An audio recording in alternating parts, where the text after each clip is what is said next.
Mobile में कभी balance check ही नहीं करते हो?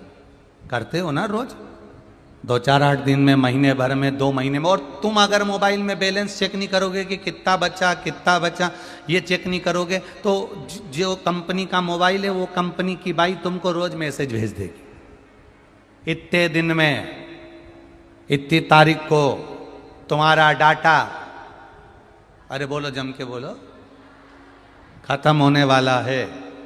भेजती कि नहीं भेजती?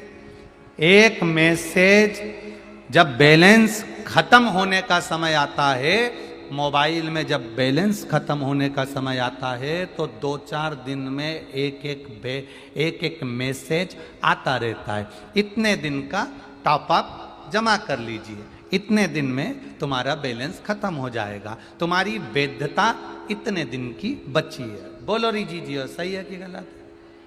इतने दिन की बची है। टाइम पर आप मोबाइल का बैलेंस चेक करते रहते हो, कितना बचा, कितना जीबी बचा, कितना खर्च हो गया, कितना बचा।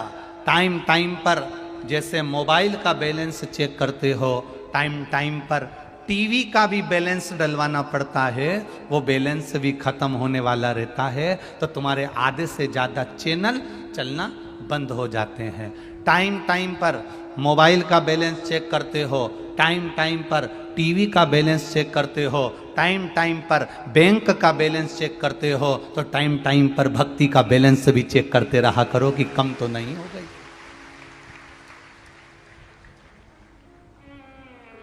जैसे मोबाइल का बैलेंस खत्म होता है तो मैसेज आता है, आपकी भक्ति भजन कम होता है तो उसके भी मैसेज आते हैं। घुटना दुखने लगता है, पहला मैसेज। किसी का एक्सीडेंट हो गया, जम के बोलो जरा, दूसरा मैसेज। सबके बच्चों की शादी पक्की कराई तुमने और तुम्हारी औलाद की शादी तुम पक्की नहीं करवा पा रहे हो, तीसरा मैसेज वो भेज रहा है। क्यों? तुम कहते हो मेरे तो कभी पहले घुटने ही नहीं दुखते थे, मेरा तो कभी एक्सीडेंट ही नहीं हुआ था, फिर ये अभी एक्सीडेंट कैसे हो गया? मेरे बच्चों का ब्याह तो मैंने कई लोगों के ब्याह करे, मेरे बच्चों का ब्याह कैसे रह गया? पहले तुमने करे, अभी क्यों नहीं हो रहा? क्योंकि पहले बैलेंस अच्छा था, भक्ति अच्छी थी, भजन अच्छा था, पूरा की पूरा मोबाइल का डाटा पक्का था, खूब बैलेंस था, तो तुम जो करते थे वो हो जाता था। अब बैलेंस कम होते गया तो दुख आते गया। भगवान दुख इसलिए देता है कि तुम्हें समझ में आ जाए कि बैलेंस खत्म हो गया है। भक्ति के बल को बढ़ा, भजन को बढ़ा, कीर्तन को बढ़ा, स्मरण को बढ़ा, मंत्र जाप को बढ़ा, शिव मंदिर में जा, 1 लोटा जल चढ़ा, भगवान का भजन कर, घर के बुजुर्गों का सम्मान कर, संत साधु गुरुजन को प्रणाम कर। ये बैलेंस हमें बढ़ाना है। जब हमारा बैलेंस बढ़ जाएगा तो मैसेज आना, बोलो बोलो जम के बोलो, फिर एक मैसेज आएगा, आपका मोबाइल का रिचार्ज हो गया है, आप खूब मोबाइल चलाओ। अगर भक्ति का बैलेंस प्रबल हो गया तो तुम्हारी मर्जी पड़े सो करो, पर भक्ति का बैलेंस कम हो गया तो फिर श्रेष्ठता नहीं होगी। अपने बैलेंस को बढ़ाइए। टाइम पर मोबाइल चेक करते हो, टाइम पर टीवी चेक करते हो कि कितना बचा। टाइम पर अपने बैंक का अकाउंट चेक करते हो, कितना गया कितना बचा।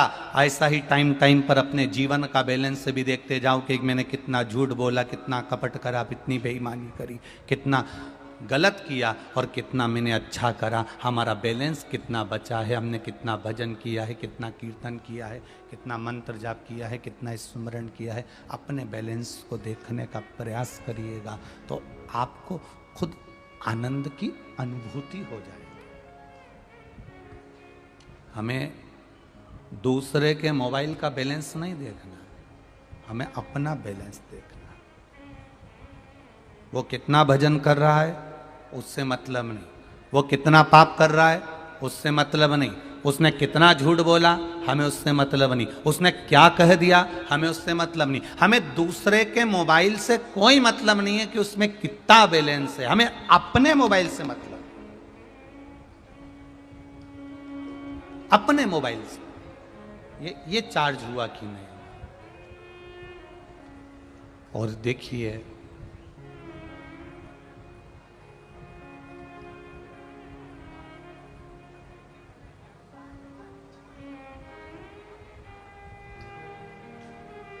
कोई पानी पिला रहा है, कोई चाय पिला रहा है, कोई नाश्ता पिला रहा है, कोई खिचड़ी बांट रहा है, कोई बिस्कुट बांट रहा है, कोई कुछ बांट रहा है, कोई कुछ बांट रहा है।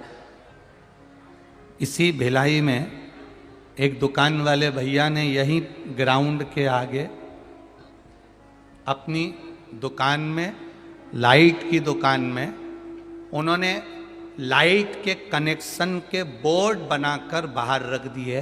कोई पानी पिला रहा है, कोई चाय पिला रहा है, कोई नाश्ता करा रहा है। उसने लिख दिया जितने लोग कथा सुनने आए हैं इनको अगर चार्जिंग करने के लिए मोबाइल नहीं हो तो यहां चार्जिंग पॉइंट रखा है, इससे चार्ज कर। अब देखिए भिलाई वालों को धन्यवाद है, ऐसे भिलाई के भक्तों को दंडवत प्रणाम है, ऐसे भक्तों को जिन्होंने इतनी सेवा दी है, उनको साधुवाद है, साधुवाद।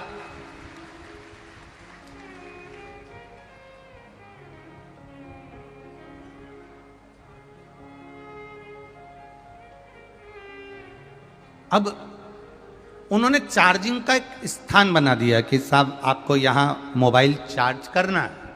उसी तरह परमात्मा ने भी इस शिव महापुराण के पंडाल को चार्जिंग का बोर्ड बनाकर रख दिया है। यहां आओ और चार्ज होकर चले जाओ, यहां आओ भजन कर कर चले जाओ। यहां आए हो भगवान की अविरल भक्ति को धारण करिए, भगवान के भजन को धारण करिए, भगवान की अविरल भक्ति को अपने जीवन में उतारिए, भगवान की अविरल भक्ति को अपने भीतर उतारिए।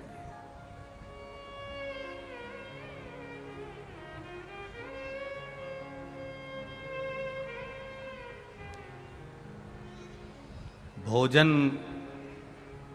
करने बैठो, पहली पंगत, पंगत जानते हो सब लोग? जम के तो बोलो, जानते हो ना? पंगत छूट जाए चलेगी, भोजन की पंगत अगर छूट भी गई ना कोई दिक्कत नहीं, कोई तकलीफ नहीं। भोजन की पंगत अगर छूट जाए चल जाएगा, पर अच्छे लोगों की संगत नहीं छूटना चाहिए, वो जिंदगी भर नहीं चले। पंगत छूट गई, छूट जाने दो। पंगत गई, भोजन वापिस मिल जाएगा, पर अच्छे लोगों की संगत गई तो ये बचपन, ये जवानी, ये धेड़ी, ये बुढ़ापा, हमारा ये मानव का शरीर दोबारा नहीं मिलने वाला है। संगत मत छूटने देना। जो रोज मंदिर जाता हो उसकी संगत कर लो, जो रोज भगवान का भजन करता हो उसकी संगत कर लो। जहां से हमको अच्छी बात सुनने को मिल रही हो, अच्छा ग्रहण करने को मिल रहा हो, वहां की संगत कर लो। जहां निंदा मिलती हो, अपशब्द मिलते हो, ताने मिलते हो, गालियां मिलती हो, अपशब्द मिल रहे हो, आड़ा टेढ़ा संवाद मिल रहा हो, लोग निंदा में लगे हुए हैं, वहां हमें नहीं जाना। हमें संगत चाहिए, भले पंगत छूट जाए, भोजन छूट जाए, पर संगत ना छूटे। रावण के पास में धन था, रावण के पास में वैभव था, रावण के पास में सारे गृहबंदी बने बैठे थे, रावण के पास में 10 शीश थे, रावण के पास में सोने की लंका थी, रावण के पास में मंदोदरी जैसी सुंदर नारी थी, रावण के पास में वीर वीर सैनिक थे, रावण के पास में वंश भी बहुत बड़ा था, संतान भी बहुत थी, रावण के पास में बहुत सारी सत्ता थी, पर रावण के पास में पंगत भी थी, सब कुछ था, वैभव था, धन था, दौलत थी, सत्ता थी, पर रावण के पास अच्छी संगत नहीं थी, इसलिए बर्बाद हो गया। एक बार अगर अच्छी संगत में मिल गए, एक बार दुनिया के लोग कहेंगे शिव पुराण में क्यों जाते हो, काय के लिए जाते हो, क्यों जा रहे हो, क्या करना वहां पर, कहीं हम कुछ नहीं करने जा रहे, हम पंगत के लिए नहीं जा रहे, हम संगत के लिए जा रहे, हम संगत पाना चाहते।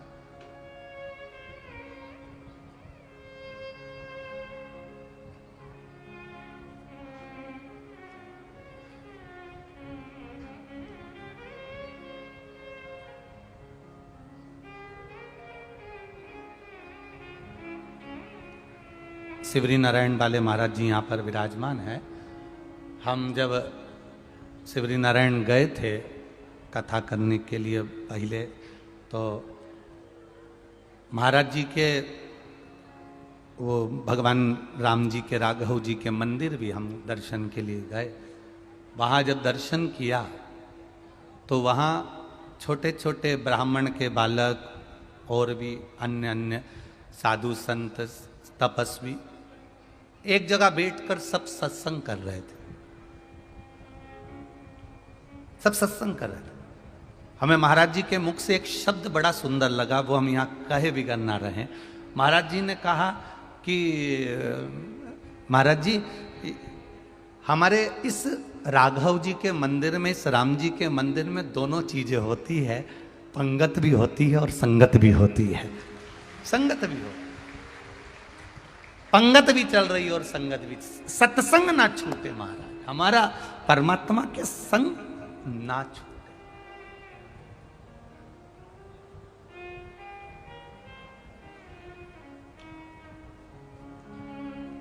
और आज भी शिवरी नारायण में रामचरितमानस पर प्रश्न वगैरह सब चलता है, वहां हमको स्मरण में नहीं इतना, परंतु उस समय वहां रामचरितमानस पर संवाद चलते हैं। तो ये सत्संग ही तो है, ये संगत ही तो है।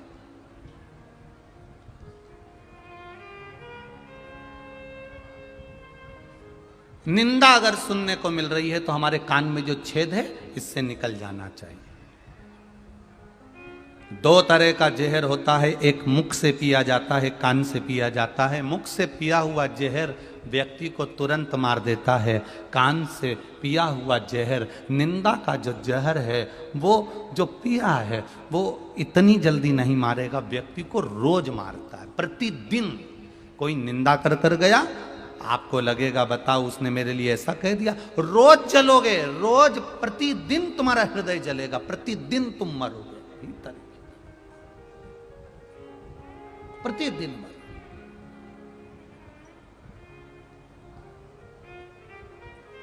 वो एक लाइन भजन की आप लोग गुनगुनाते रहते हो ना, संगत कर अच्छे लोगों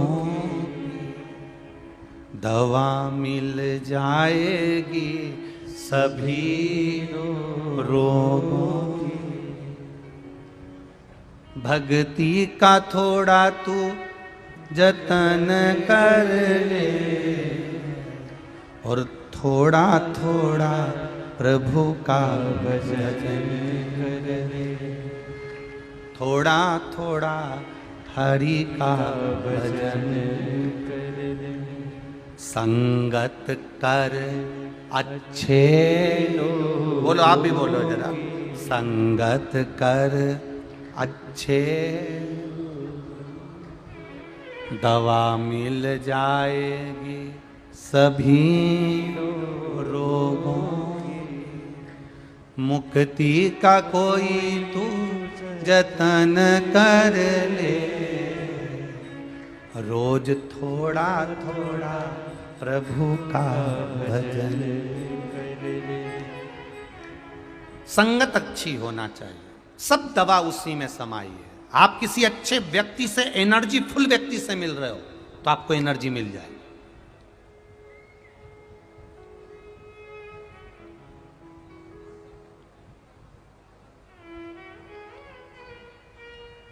खरगोन के पास में एक गांव है, वहां की एक महिला ने एक पत्र लिखा, सीहोर कुबेरेश्वर धाम पर पत्र आया डाकघर द्वारा। खरगोन मध्य प्रदेश की वो महिला ने पत्र लिखा और उस पत्र में उसने लिखा कि गुरु जी को कहना धन्यवाद है, मैं इतनी तकलीफ में आ गई थी, इतनी तकलीफ में आ गई थी। मेरा पति दिन रात गाली देता था, मदिरा पीकर आता था, शब्द कहता था, ताने देता था, मारता था। मैंने भी सोच लिया था मैं कल मर जाऊंगा।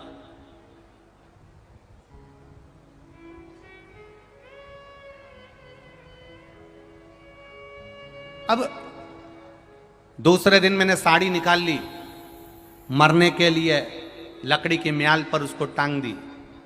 पर मैंने सोचा कि मरने से पहले एक मैसेज कर जाऊं, और मोबाइल उठाकर बस मैसेज लिख रही थी। और उस मैसेज में महाराज की कथा की किसी ने क्लिप भेज दी थी, जिसमें महाराज जी ने बोला था, क्यों मरो, छाती पे मूंग दलो।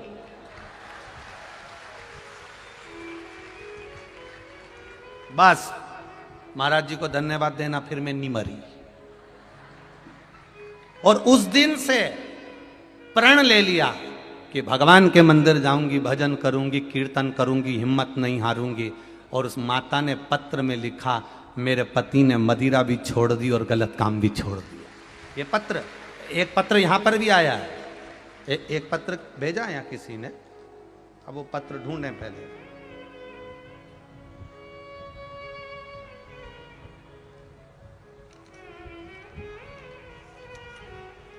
संगत कर अच्छे लोगों की दवा मिल जाएगी, सभी लोगों की मुक्ति का कोई तू जतन कर ले, रोज का कोई तू जतन कर ले, रोज थोड़ा थोड़ा प्रभु का भजन कर ले, रोज थोड़ा थोड़ा भोले का भजन कर ले।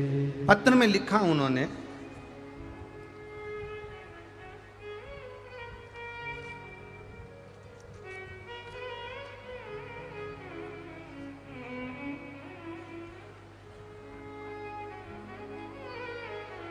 मैं ज्योति ताम्रकार, पति श्री रामनारायण ताम्रकार, रानी तराई, पाटन, जिला दुर्ग से हैं। कहीं बैठी हो तो हाथ हिलाइएगा, कहीं बैठी हो तो हाथ हिलाइएगा। ज्योति ताम्रकार, पति श्री रामनारायण ताम्रकार, रानी तराई, पाटन, जिला दुर्ग, जिन्होंने पत्र में लिखा है, गुरुजी, गुड मॉर्निंग और गुड नाइट का ट्रेड बहुत चला, बहुत चला। हमारे क्षेत्र के लोग व्यसन में इतना डूबे हुए थे, मांसाहार मदिरा पान में इतना डूबे हुए थे गुरुदेव, जब से शिव महापुराण की कथा हमारे क्षेत्र के लोगों ने सुनना प्रारंभ करी, हमारे यहाँ के लोगों ने मांसाहार छोड़ दिया और व्यसन छोड़ दिया। ये पत्र है। आप जैसा संगत कर रहे हो,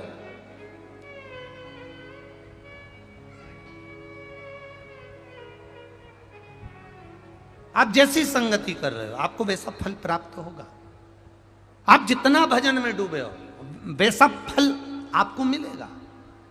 आप जितनी भक्ति में डूबे हो, वैसा फल आपको मिलेगा। एक पत्र आया है नाश्ते की प्लेट पर, मेरा नाम पार्वती यादव है।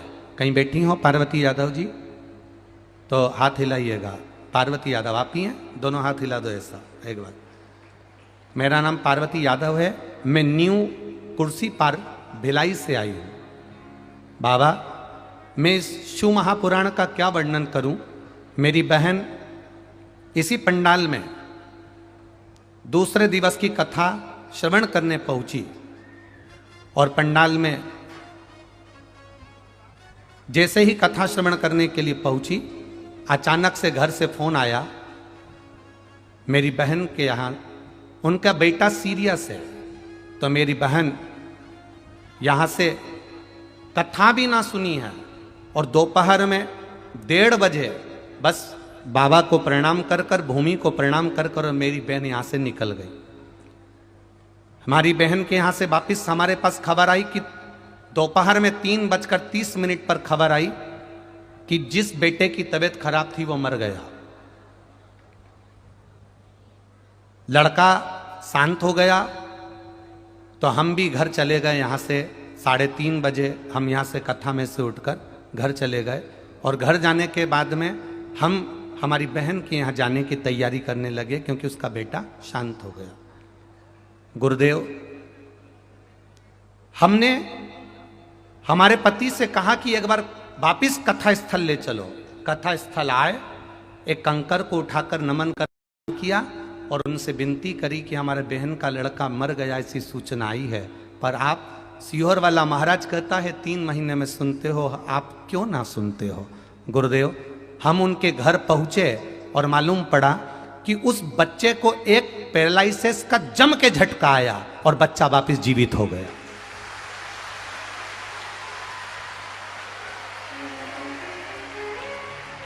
बालक वापस जीवित हो गया। अब ठीक है बहन, वो एक बार दोनों हाथ हिला दो, हर हर महादेव। बैठिए। मेरा नाम पार्वती यादव है, मैं न्यू कुर्सी पार से भिलाई से आई हूं। गुरुदेव, शिव तत्व किसको कहते हैं? आपका विश्वास, आपकी दृढ़ता, आपका भरोसा। आप सीहोर वाले महाराज को सुनने के लिए नहीं आए हो, सीहोर वाले महाराज को सुनने के लिए यहां नहीं पहुंचे हो, यहां आप पहुंचे हो मेरे कुबेर भंडारी को श्रवण करने के लिए। यहां पहुंचे हो मेरे महाकाल राजा को श्रवण करने के लिए। यहां पहुंचे हो एकांतेश्वर महादेव को श्रवण करने के लिए। यहां पहुंचे हो चंपेश्वर महादेव को श्रवण करने के लिए। यहां ये छत्तीसगढ़ की धरा, आप ये मत सोचिए कि मध्य प्रदेश की धरा में महाकाल बाबा विराजमान है या बिहार में भगवान बैद्यनाथ जी विराजमान है। संपूर्ण विश्व की एक एक धरा, एक एक गांव, एक एक शहर, एक एक मोहल्ला, एक एक क्षेत्र, एक एक सोसाइटी, एक एक कॉलोनी, कुछ भी शंकर के बिना नहीं है। सब जगह शिव विराजमान है, प्रत्येक जगह पर, प्रत्येक भूमि के कण कण में शंकर समाया। उस माँ ने लिखा, वो यादव बहन ने, पार्वती यादव जी ने लिखा, मैं आई, मेरे पति से कहे मेरे को एक बार लेकर चलो, एक बार मुझे उस महादेव के चरणों में जाकर कहना है कि बहन का बेटा मर गया है और मैं वहां जा रही हूं, बस इतना कहना है मुझे। वो पत्र में लिख रही, अब मरे हुए व्यक्ति को झटका आ जाना और झटका भी आ जाना और वापिस जीवित हो जाना, अकाल मृत्यु वो मरे जो काम करे, चंडाल का काल उसका क्या बिगाड़े, जो भक्त हो महाकाल का। शिव बिना